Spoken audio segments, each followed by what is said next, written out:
बिस्मिल्लाहिर्रहमानिर्रहीम। Part number 1 के अंदर हमने सीखा था नमाज पढ़ने का सही तरीका क्या है। आज पार्ट नंबर 2 के अंदर हम ये सीखने वाले हैं कि नमाज के अंदर जो शराइत हैं जिनके बिना नमाज दुरुस्त नहीं होती है, जो नमाज के लिए ज़रूरी हैं। जैसे नमाज के अंदर 14 शराइत हैं, उनमें से 7 बाहर से हैं, नमाज से बाहर, और 7 नमाज के अंदर हैं। इस पार्ट के अंदर हम सिर्फ जिक्र करने वाले हैं आज नमाज से बाहर, यानी नमाज शुरू करने से पहले जो नमाज के सही होने के लिए 7 शर्तें हैं, उन शर्तों का आज हम जिक्र करेंगे। उससे कबल एक बात ये बतलानी है, पार्ट नंबर 1 के अंदर हमने नमाज पढ़ने का जो तरीका सीखा था, उसके अंदर हमने एक बात ये कही थी कि तकबीर तहरीमा के लिए जब हम हाथ उठाते हैं तो ये डायरेक्ट हो। इसके अंदर एक बात ये याद रख लीजिएगा कि ये जो हम हाथ कानों की तरफ उठाते हैं, ये कानों के साथ हाथों का लगना ये कोई ज़रूरी नहीं है। आप अगर कानों के साथ हाथ लगा लेते हैं तो अच्छी बात है, बेहतर है। लेकिन अगर आप कानों के साथ हाथों का टच नहीं करते हैं, बस यहाँ तक आपके हाथ आते हैं, तब भी ये दुरुस्त है, ऐसा भी आप कर सकते हैं। जब हम सजदे के अंदर जाते हैं, सजदे से जब हम उठते हैं, उठने के बाद बाज़ अहबाब इसी तरह बैठ जाते हैं। ये बैठना सही तरीका नहीं, ये सही तरीका है। जी हाँ, नमाज शुरू करने से कबल 7 शर्तें हैं, यानी जिनका करना बहुत ज़रूरी है। जब वो 7 शर्तें हमारी मुकम्मल हो जाएंगी, तब जाकर नमाज शुरू करना हमारा सही होगा। उनमें से सबसे पहले जगह का पाक होना।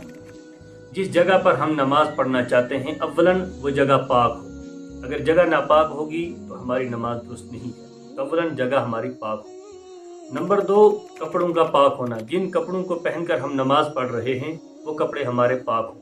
ये नमाज के सही होने के लिए दूसरी शर्त है। और नंबर 3, बदन का पाक होना।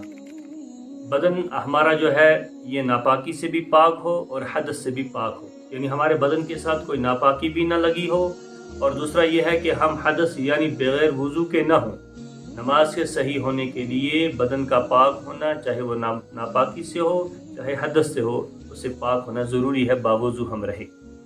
नंबर 4, क़िबला रुख होना। नमाज के सही होने के लिए ये शर्त है कि जब हम नमाज पढ़ रहे हों तो हमारा चेहरा क़िबले की जानिब, क़िबला रुख होना चौथी शर्त है। और 5वीं शर्त है, जो नमाज हम पढ़ रहे हैं उस नमाज का वक्त होना। मिसाल के तौर पर हम ज़ोहर की नमाज पढ़ रहे हैं तो ये सही होने के लिए ये शर्त है कि ज़ोहर की नमाज का वक्त शुरू हो चुका हो। अगर हम ज़ोहर की नमाज से पहले ही ज़ोहर की नमाज पढ़ना चाहें तो वो नमाज हमारी दुरुस्त नहीं है। तो चौथी शर्त क्या है? नमाज का वक्त हो जाए। नंबर 6, सतर का ढांपना। याद रखिए, मर्द का जो सतर है ये नाफ से लेकर घुटनों तक है। नाफ से लेकर घुटने तक ये पूरा मर्द का सतर है। तो नमाज के अंदर कम अज़ कम इतने का ढांपना ये फ़र्ज़ है। अगर नमाज के दौरान इस सतर में से कोई हिस्सा खुल गया, नंगा रह गया, तो उस आदमी की नमाज दुरुस्त नहीं होगी। तो नमाज की जो छठी शर्त है वो है नमाज के सही होने के लिए सतर का ढांपना। और 7वीं और आखिरी शर्त है नियत करना। जो नमाज आप पढ़ रहे हैं उस नमाज के लिए नियत करना, ये 7वीं शर्त है। ये 7 शर्तें हो गई। जब ये 7 शर्तें बाहर की हमारी मुकम्मल हो गई, अब हमारा नमाज का दुरुस्त करना सही हो जाएगा। तो ये हमारे नमाज के बाहर के 7 शराइत थे जिन्हें हमने पार्ट 2 के अंदर बयान किया है।